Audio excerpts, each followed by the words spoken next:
It began with an email. Lena Moore, a 26-year-old travel blogger, received a message from a sender she didn't recognize. Experience something truly unforgettable if you dare. Attached was a plane ticket to a small mountain town called Black Hollow and a note that simply read, Room 313, one night. No cameras, no phones, just you and your fears. At first, Lena thought it was a prank or maybe some kind of interactive haunted hotel experience, perfect content for her blog. Curious and craving adventure, she accepted the challenge. She arrived at the Gravenfall Hotel just before sunset. The place was old, stone walls, twisted iron gates, and a heavy silence that wrapped around it like a burial cloth.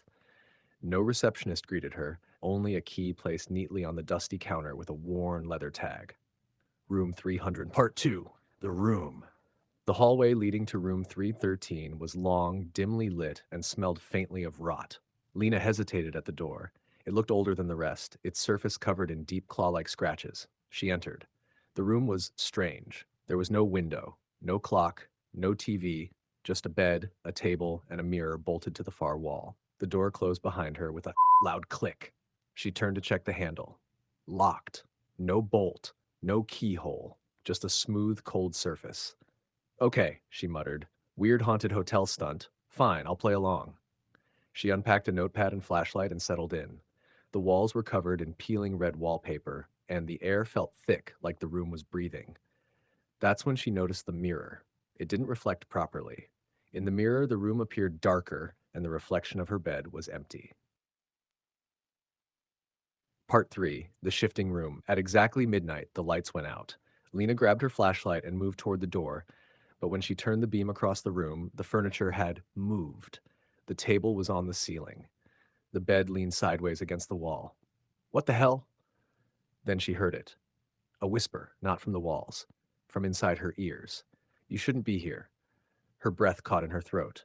Who said that? You opened the door. Now it won't let you go.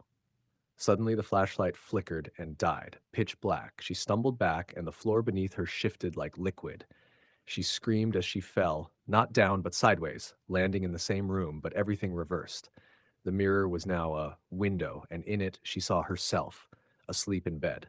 But she was standing here, watching. Part 4, The Other Lena. Wake up, she shouted, slamming her hand against the mirror window. Her reflection didn't move. Instead, the figure in the mirror slowly opened its eyes and smiled. Lena stepped back in horror. Her reflection was not her. Its eyes were pitch black, and its smile grew wider and wider, stretching unnaturally. Then it stood and walked toward the mirror from the other side. Lena ran to the door and pulled nothing. She screamed, pounding her fists. Behind her, the sound of footsteps, slow, deliberate. She turned. The mirror version of herself was now in the room with her. I like your skin, it said in a voice like broken glass. I think I'll keep it. Part 5, The Past Guest. Lena backed away, heart racing. She grabbed the table lamp and threw it at the doppelganger. It shattered, but the figure only laughed, tilting its head like a curious animal. You can't break what's already part of the room, it whispered. In a panic, Lena pulled open the closet and gasped. Inside were dozens of torn clothes, luggage, notepads, phones, all belonging to other people.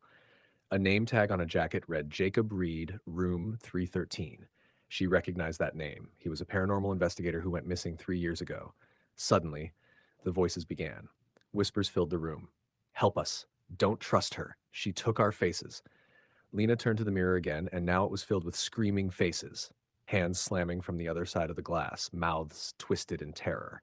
One of them looked just like her. Part 6, The Loop. She realized then, Room 313 wasn't a room. It was a trap, a living entity, a feeding thing.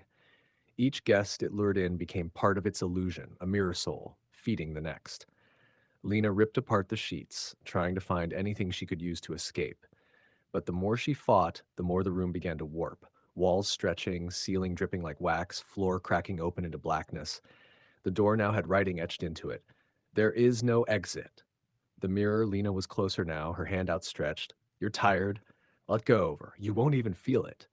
No, Lena screamed and rushed forward, smashing the mirror with her fists. Glass cut her skin, but nothing broke. She punched again, and then. Part 7. Silence. The next morning, the cleaning lady entered room 313. It was spotless. The bed was made. The table was back in place. No sign of anyone. But in the mirror, if you looked closely, you could see a girl screaming silently, hands pressed against the glass. Behind her, another figure, smiling. The end. If you enjoyed our video, please subscribe to our channel, share the video with others, and don't forget to like it.